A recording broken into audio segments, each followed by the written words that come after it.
नमस्कार। हमारे चैनल व्रत पौराणिक ऐतिहासिक कथाओं में आपका स्वागत है। हमारे आज की ऐतिहासिक कथा है अपराजेय योद्धा पेशवा बाजीराव प्रथम की। हमारे चैनल व्रत पौराणिक ऐतिहासिक कथाओं को आप सब्सक्राइब करें और साथ ही बेल आइकन को ऑल पर सेट कीजिए, ताकि हम जब भी कोई व्रत कथा, पौराणिक कथा या ऐतिहासिक कथा का वीडियो पोस्ट करें तो वो सबसे पहले आप तक पहुँचे। और अगर आपको यह वीडियो पसंद आता है तो इसे लाइक और शेयर ज़रूर करें। पेशवा बाजीराव प्रथम मराठा सल्तनत के महान योद्धा थे, जो सन 1720 से चतुर्थ मराठा छत्रपति साहू जी के पेशवा रहे। बाजीराव के समय में भारत की जनता मुगलों के साथ साथ अंग्रेजों व पुर्तगालियों के अत्याचारों से त्रस्त हो चुकी थी। यह आक्रांता भारत के देव स्थान मंदिरों को तोड़ते, जबरन धर्म परिवर्तन करते, महिलाओं और बच्चों को मारते और उनका भयंकर शोषण करते थे। ऐसे में बाजीराव पेशवा ने उत्तर भारत से लेकर दक्षिण भारत तक ऐसी विजय पताका फहराई कि चारों ओर उनके नाम का डंका बजने लगा। उनकी वीरता को देखकर लोग उन्हें शिवाजी का साक्षात अवतार मानने लगे थे। पेशवा बाजीराव का जन्म 18 अगस्त सन 1700 को एक भट्ट परिवार में हुआ था। इनके पिता का नाम बालाजी विश्वनाथ और माता का नाम राधाबाई था। इनके पिताजी छत्रपति साहू के प्रथम पेशवा थे। बाजीराव का एक छोटा भाई भी था, चिमाजी अप्पा। बाजीराव अपने पिताजी के साथ हमेशा सैन्य अभियानों में जाया करते थे। पेशवा बाजीराव की पहली पत्नी का नाम काशीबाई था, जिसके 3 पुत्र थे, जिनकी बचपन में ही मृत्यु हो गई थी। पेशवा बाजीराव की दूसरी पत्नी का नाम था मस्तानी। बाजीराव ने इनके लिए पुणे के पास एक महल भी बनवाया था, जिसका नाम मस्तानी महल रखा गया। सन 1734 में बाजीराव और मस्तानी का एक पुत्र हुआ, जिसका नाम कृष्णाराव रखा गया था। पेशवा बाजीराव, जिन्हें बाजीराव प्रथम भी कहा जाता है, मराठा साम्राज्य के एक महान पेशवा थे। पेशवा का अर्थ होता है प्रधानमंत्री। वे मराठा छत्रपति राजा साहू के चौथे प्रधानमंत्री थे। बाजीराव ने अपना प्रधानमंत्री का पद सन 1720 से अपनी मृत्यु तक संभाला। उनको बाजीराव बल्लाल भट्ट और थोरल बाजीराव के नाम से भी जाना जाता है। बाजीराव घुड़सवारी करते हुए लड़ने में सबसे माहिर थे और यह माना जाता है कि उनसे अच्छा घुड़सवार सैनिक भारत में आज तक देखा नहीं गया। उनके 4 घोड़े थे, नीला, गंगा, सारंगा और औलख। उनकी देखभाल वे स्वयं करते थे। बाजीराव 6 फुट ऊंचे थे, उनके हाथ भी लंबे थे। बलिष्ठ, तेजस्वी, कांतिवान, तांबई रंग की त्वचा उनके व्यक्तित्व में 4 चांद लगाती थी। न्यायप्रिय बाजीराव को सफ़ेद या हल्के रंग के वस्त्र पसंद थे। पूरी सेना को वे सख्त अनुशासन में रखते थे। अपनी भाषण से वे सेना में जोश भर देते थे। अपनी सेना को नर्मदा पार ले जाने वाला और 400 वर्ष की यवनी सत्ता को दिल्ली में जाकर ललकारने वाला बाजीराव प्रथम पहला मराठा था। बाजीराव ने 12 नवंबर सन 1736 को पुणे से दिल्ली मार्च शुरू किया। मुगल बादशाह ने आगरा के गवर्नर सादात खान को उनसे निपटने का जिम्मा सौंपा। मल्हार राव होलकर और पिलाजी यादव की सेनाएं यमुना पार करके दोआब में आ गईं। मराठों से खौफ में था सादात खान, इसलिए उसने 1.5 लाख की सेना जुटा ली। मराठों के पास तो कभी भी एक मोर्चे पर इतनी सेना नहीं रही थी, लेकिन उनकी रणनीति के चलते मल्हार राव होलकर ने रणनीति अनुसार मैदान छोड़ दिया। सादात खान ने इसे मराठों का डरना समझा और उसने डींगे मारते हुए अपनी जीत का सारा विवरण मुगल बादशाह को पहुंचा दिया और खुद सेना लेकर मथुरा की तरफ चला गया। बस उसी वक्त बाजीराव ने सादात खान और मुगल दरबार को सबक सिखाने की सोची। उस वक्त देश में कोई भी ऐसी ताकत नहीं थी जो सीधे दिल्ली पर आक्रमण करने का ख्वाब भी दिल में ला सके। मुगलों का और खासकर दिल्ली दरबार का खौफ सबके सिर चढ़कर बोलता था, लेकिन बाजीराव को पता था कि ये खौफ तभी हटेगा जब दिल्ली पर हमला होगा।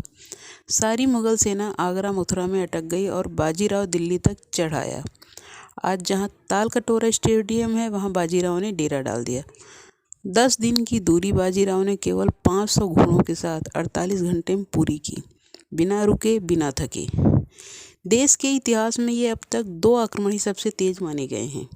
एक अकबर का फतेहपुर से गुजरात के विद्रोह को दबाने के लिए 9 दिन के अंदर वापस गुजरात जाकर हमला करना, और दूसरा बाजीराव का दिल्ली पर हमला। बाजीराव ने तालकटोरा में अपनी सेना का कैंप डाल दिया। केवल 500 घोड़े थे उनके पास। मुगल बादशाह मोहम्मद शाह रंगीला बाजीराव को लाल किले के इतना करीब देखकर घबरा गया। उसने खुद को लाल किले के अंदर सुरक्षित इलाके में कैद कर लिया और मीर हसन कोका की अगुवाई में 8 से 10 हजार सैनिकों की टोली बाजीराव से निपटने के लिए भेजी। बाजीराव के 500 लड़ाकों ने उस सेना को बुरी तरह शिकस्त दी। ये 28 मार्च 1737 का दिन था, मराठा ताकत के लिए सबसे बड़ा दिन। आसान था बाजीराव के लिए लाल किले में घुसकर दिल्ली पर कब्जा कर लेना, लेकिन बाजीराव की जान तो पुणे में बसती थी, महाराष्ट्र में बसती थी। वो 3 दिन तक वहीं रुका। एक बार तो मुगल बादशाह ने योजना बना ली थी कि लाल किले के गुप्त रास्ते से भागकर अवध चला जाए, लेकिन बाजीराव बस मुगलों को अपनी ताकत का एहसास दिलाना चाहता था। वो 3 दिन तक वहीं डेरा डाले रहा। पूरी दिल्ली एक तरह से मराठों के रहमो करम पर थी। उसके बाद बाजीराव वापस लौट गया। दिल्ली पर आक्रमण बाजीराव का सबसे बड़ा साहसिक कदम था। बाजीराव अक्सर शिवाजी के नाती छत्रपति साहू जी से कहते थे कि मुगल साम्राज्य की जड़ों यानी दिल्ली पर आक्रमण किए बिना मराठों की ताकत को बुलंदी पर पहुंचाना मुमकिन नहीं, और दिल्ली को तो मैं कभी भी कदमों पर झुका दूंगा। छत्रपति साहू 7 से 25 साल की उम्र तक मुगलों की कैद में रहे थे। वो मुगलों की ताकत को बखूबी जानते थे, लेकिन बाजीराव का जोश उस पर भारी पड़ जाता था। धीरे धीरे उन्होंने महाराष्ट्र को ही नहीं पूरे पश्चिम भारत को मुगल आधिपत्य से मुक्त कर दिया।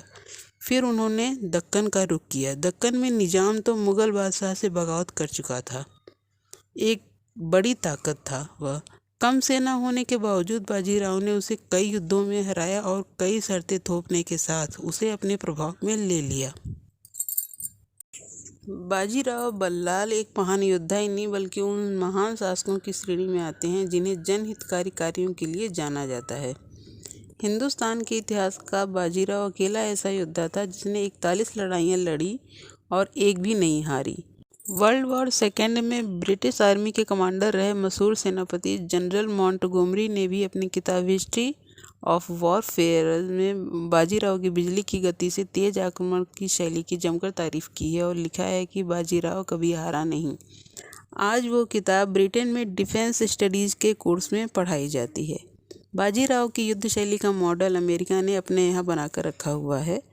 इतिहासकारों के अनुसार बाद में यही आक्रमण शैली सेकेंड वर्ल्ड वॉर में अपनाई गई, जिसे ब्लिट्ज़क्रीग बोला गया। बाजीराव पहला ऐसा योद्धा था जिसके समय में 70 से 80% भारत पर उसका सिक्का चलता था। वो अकेला ऐसा राजा था जिसने मुगल ताकत को दिल्ली और उसके आसपास तक समेट दिया था। पूना शहर को कस्बे से महानगर में तब्दील करने वाला बाजीराव बल्लाल भट्ट था। सतारा से लाकर कई अमीर परिवार वहां बसाए गए। निजाम, बंगाल से लेकर मुगलों और पुर्तगालियों तक को कई बार शिकस्त देने वाली अकेली ताकत बाजीराव की थी। शिवाजी के नाती साहूजी महाराज को गद्दी पर बैठाकर बिना उसे चुनौती दिए पूरे देश में उनकी ताकत का लोहा बाजीराव ने मनवाया था। बाजीराव को योग्यता की अच्छी परख थी। उसके चुने हुए सिपासालार मराठा इतिहास की बड़ी ताकत के तौर पर उभरे। होलकर, सिंधिया, पवार, शिंदे, गायकवाड़ जैसी ताकतें जो बाद में अस्तित्व में आईं, वे सब पेशवा बाजीराव बल्लाल भट्ट की देन थी। शिवाजी से प्रेरणा लेकर देश में पहली बार हिंदू पद पातशाही का सिद्धांत भी बाजीराव प्रथम ने दिया और उसे विकसित अवस्था तक पहुंचाया। हर हिंदू राजा के लिए आधी रात मदद करने को तैयार थे वो।